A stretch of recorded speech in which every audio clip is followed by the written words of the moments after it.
Hello horror crew, I'm Bree and welcome back to see what I read this month.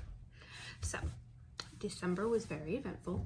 I got to read a lot of wintry themed books. I set up my new bookshelf here and so I am very excited to just dive on in to this month. So without further ado, we're just gonna jump on in to try to cut this video a little bit shorter than it usually is. So I have my little cheat sheet here as is tradition. All right, so the first book I read this month was Boys in the Valley by Philip Fracassi, and I gave this one 4 stars. I thought it was so good, and I had heard people talk about it constantly. It was all over the internet, so of course I had to jump in and figure it out too. And I love me some ghost, paranormal, possession. I eat it up. I love it. So I was super excited to find out that this one was about a group of boys that are orphans. They live at like this, I don't want to call it school for boys, like an orphanage run by priests, I guess, and they take in a very sick person that comes to their doorstep and they're trying to heal him, and the strange person, when he eventually does pass, the demon that was haunting him kind of takes over the orphanage and everything just goes downhill from there. It was a very fast-paced read. It was very emotional. It was very gut-wrenching. It was about childhood and growing into yourself, and there was just something about possession and children that up the creep factor a little bit and make it that much more heartbreaking when things are happening to them. And it had a very good balance of making things difficult to read, not so much like grotesque or gruesome or anything like that, but the fact that it was happening to young kids, like as little as, I want to say like 6, things were happening to them. So I want to say that it is tough if you can't handle things with children, but it was beautifully written. It was a masterpiece. I wanted to keep reading it. It was overall such a good pace, and the ending was satisfying, although be it very sad. Loved everything about it. 10 out of 10. The only reason I didn't give it 5 stars is it just didn't give me the sense of I just want to reread this right now. And that's usually what I reserve 5 stars to, where I just can't stop thinking about it and I just want to reread it as soon as I finish it, and I want other people to read it. Although my friend does have the book right now, which is why I don't have it right here. So she'll read it next, and hopefully she loves it as much as I did, because it was a really good read. If you haven't read it yet, you definitely need to put that on there. The second book that I read was an audiobook, and it was William by Mason Coley, and I gave this one a 3.5. I usually don't like robotic, computer, futuristic stories, and I thought that this was going to be a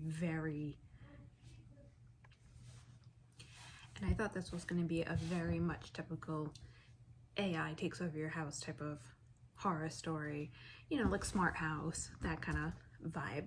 And I was very wrong and very surprised by where the story turned. I didn't expect there to be actual creations that manifested in the house. And, you know, I thought it was going to be like, you know, when you tell, like, you know, Siri, lock the door, or one of those type of situations. That's Tina being a nuisance. Tina. Anyway, I thought it was going to be very much that, but it shocked me with how good it was, and the ending of it I really didn't see coming. So we followed this agoraphobe who never leaves his house,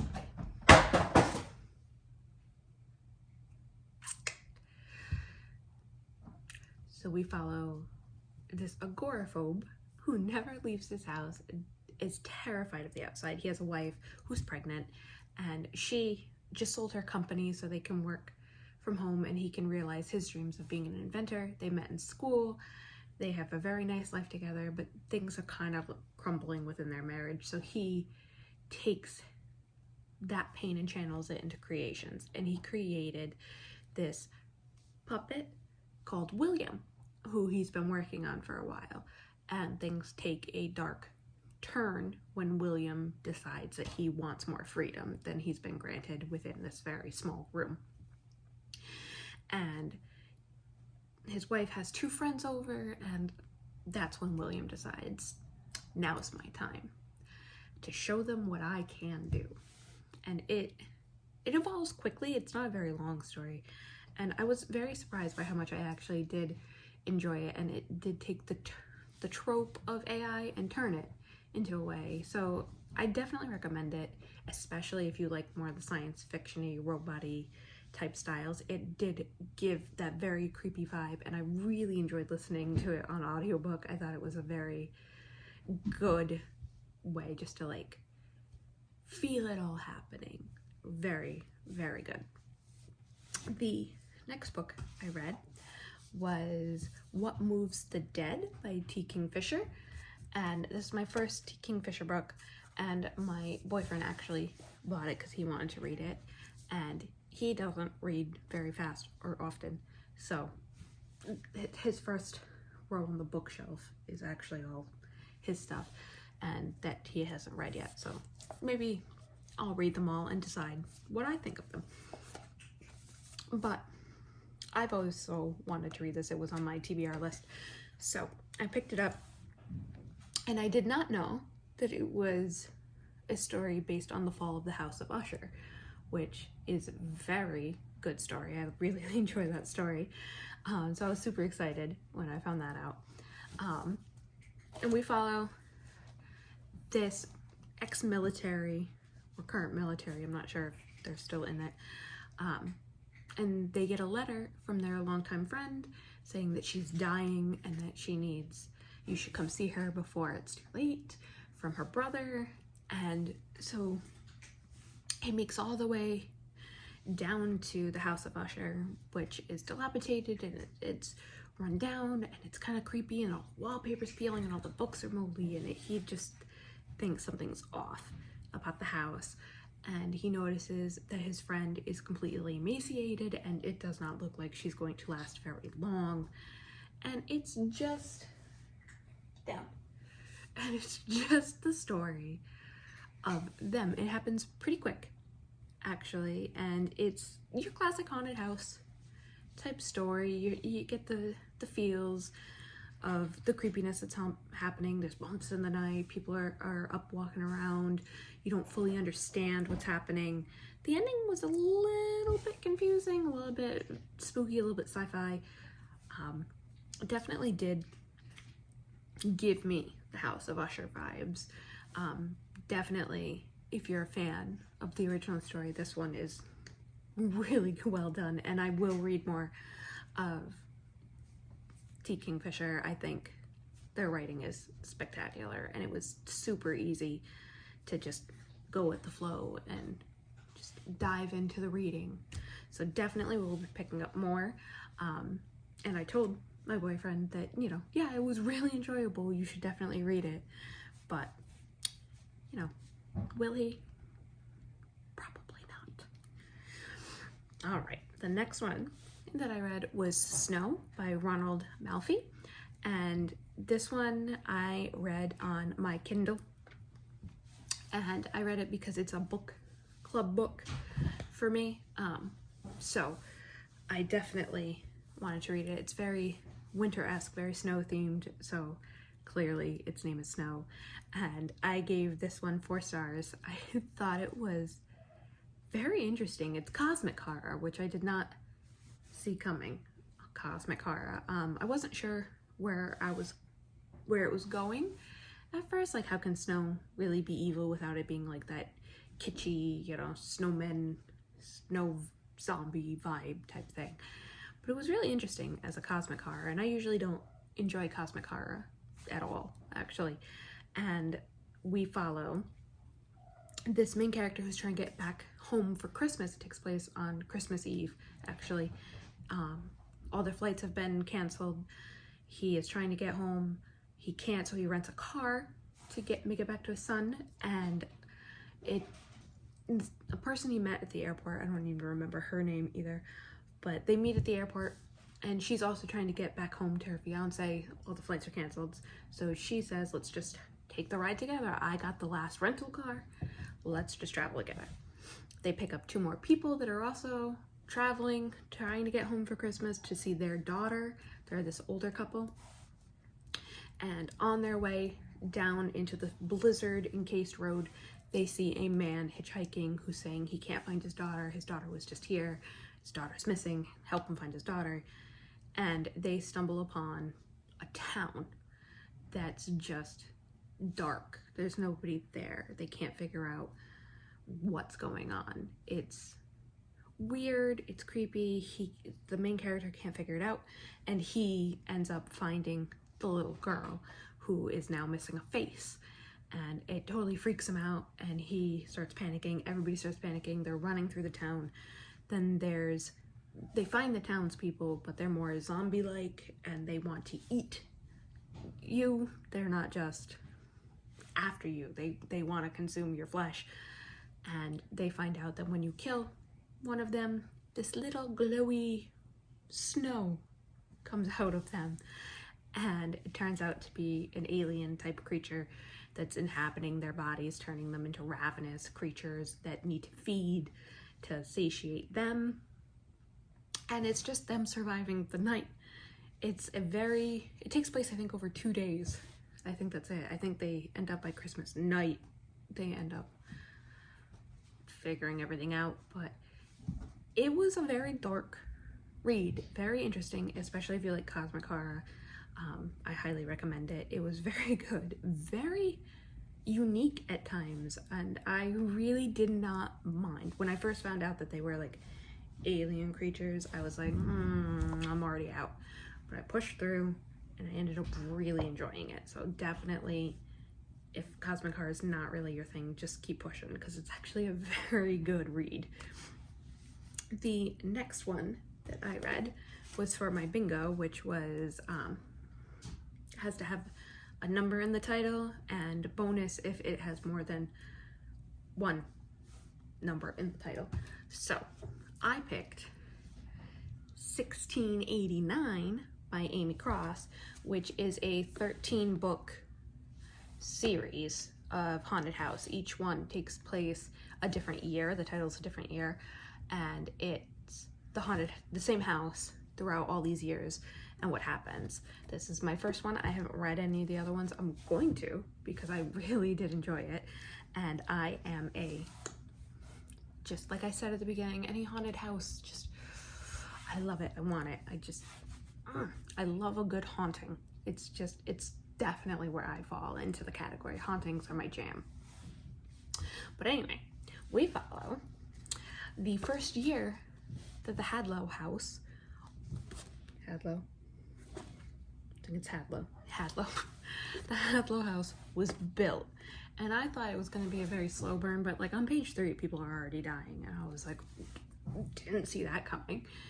And we follow the owner and builder of the house, Hadlow, and his new wife. His first wife dies while in process of building said mansion. And he's this well-off man. His family's kind of hated lately, so he wants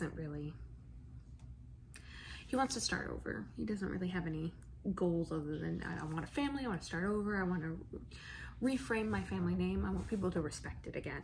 So he tries in this countryside, and terrible things have taken a turn here. We don't fully know what's happened on said land. Clearly something bad's happened. The animals hate it. Animals don't come around. It's very quiet. When they bring their horses there, the horses freak out and run away.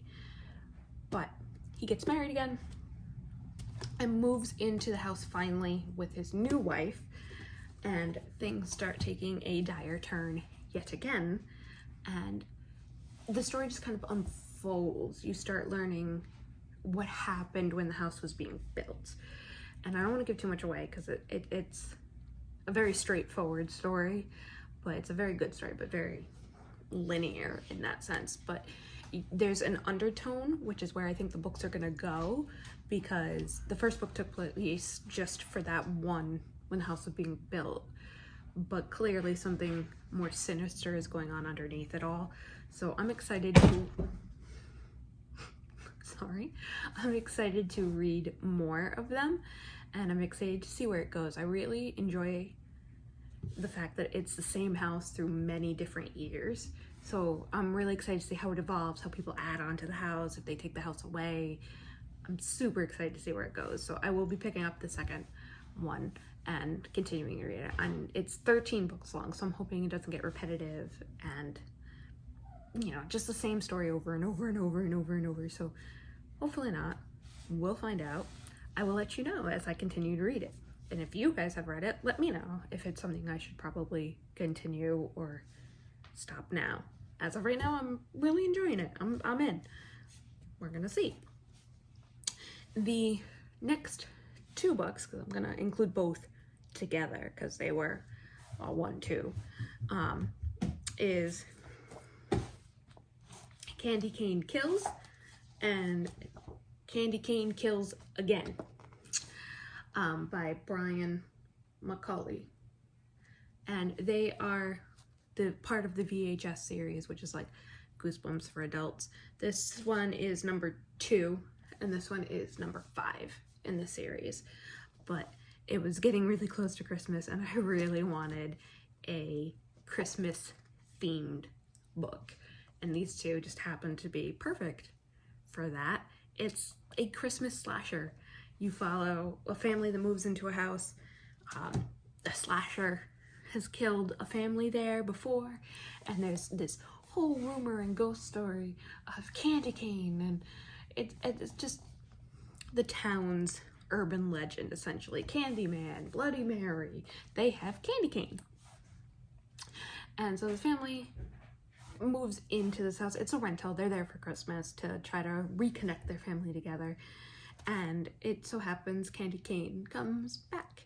And it's just your typical slasher, gory, really interesting plot twist at the end of this one. When you find out more about Candy Cane, I thought that was really interesting, and it makes you have empathy at the same time. One of those standard, you know, are they really evil if evil has been done to them type of situations. Just good, campy fun. And then the second one, you dive more into Candy Cane's past and what happened to them growing up, and to try to, I think, create more empathy for the character, which I kind of feel like they didn't really need, considering the fact that we already had empathy in the first one for them. I feel like the second one kind of took me more out of it than the first one. I was totally on board, totally invested, really felt bad for Candy Cane, wanted everything for them. I was like, I totally get where you're coming from. Slaughter the town, go ahead, do you. The second one, I was like, all right, we're getting a little excessive now. Now we're getting into, you know, the Michael Myers, you know, on the moon situations. So, but overall, really fun ride. I gave the first one 4 stars, and I gave the second one 3 stars. But just slasher, gory fun. If you are a slasher fan and you want some slasher holiday fun, definitely pick these two up. They're quick reads, they're fun. I quite enjoyed them, and I'm very excited that I have them in my collection, and I will be getting more of the VHS series by different authors. But definitely good to start. I guess I should go that way. All right, that's all I read in December. So overall, pretty good. I think my lowest ranked book was 3. I didn't have anything below that or anything that I just couldn't finish, which is really good. Ween's here. He wants to say hello. He's gonna be in every video. I can already see this coming. There he is. wean thin. Come here. Thank you. So, as always, that does it for this video. If you have any recommendations, you want to chit chat, go ahead, leave a comment. We'll have a dialogue going. Recommend some books to me. I love learning what other people love, whether it's cosmic horror, whether it's sci-fi, whether it is slasher or camp, comedy. Love it. Definitely want to learn what you guys love. So let me know and I'll pick them up and I'll read them. We'll have a chit chat. It'd be nice to interact and talk with other people that just love books all around me. I don't have that. I'm the odd reader. The odd reader. All my friends are like, oh, it's good for you that you're reading, but nobody ever joins me. Nobody cares. So it's nice to actually have a platform to discuss these things with and talk about what I love and hearing what you guys love. So keep it up. I love it. It's great. But goal for next month is more fantasy because my fantasy shelf is getting pretty full and I haven't read a fantasy since Court of Thorns and Roses, so I gotta get back on that bandwagon.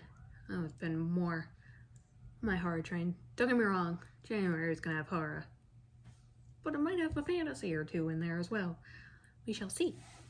But anyway, thank you guys so much for watching, and I will see you in the next one. Goodbye!